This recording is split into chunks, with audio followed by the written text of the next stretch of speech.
खेल हो गईल, कवन खेल हो गईल। डबल ड्यूटी वाला खेली कैसे खेल, दादा रे माथा फेल हो गईल। लागे जाता में पिसा जाई बकेल, दादा रे माथा फेल हो गईल। आज हमारे राजा लड़ाला नजरिया, आके समझा तू दिल के भीतरिया। ए रानी मनवा में धीर तनी धारा, बात मान कुछ देर सबर तू करा। अरे दहिया से दहिया के मेल हो गईल। खेल हो गईल, कवन खेल हो गईल।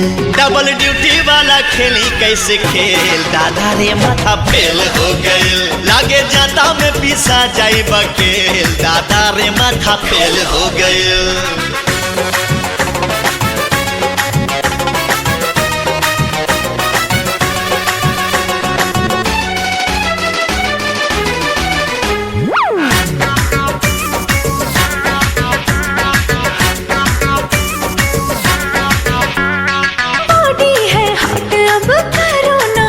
जी इंजन मोहब्बत का करो इसे काट जी।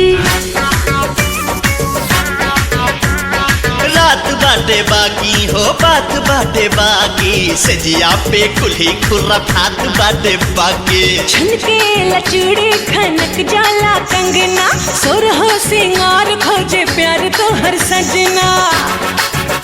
अरे भागला ऐसे जैसे जेल हो गए।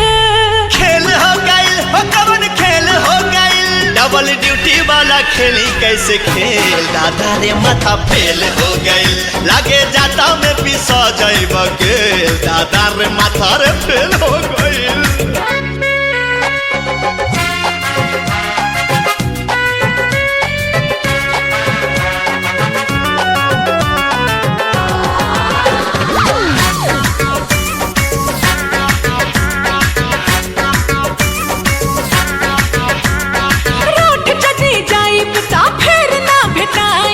कितनो बोलई बाना कहिया में आईब।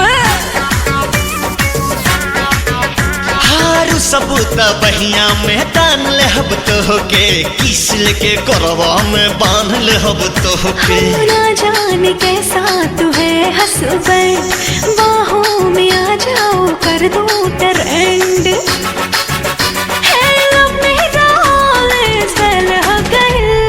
खेल हो गईल, कवन खेल हो गईल। डबल ड्यूटी वाला खेली कैसे खेल, दादा रे माथा फेल हो गईल। लागे जाता में पिसा जाई बकेल, दादा रे माथा फेल हो गईल।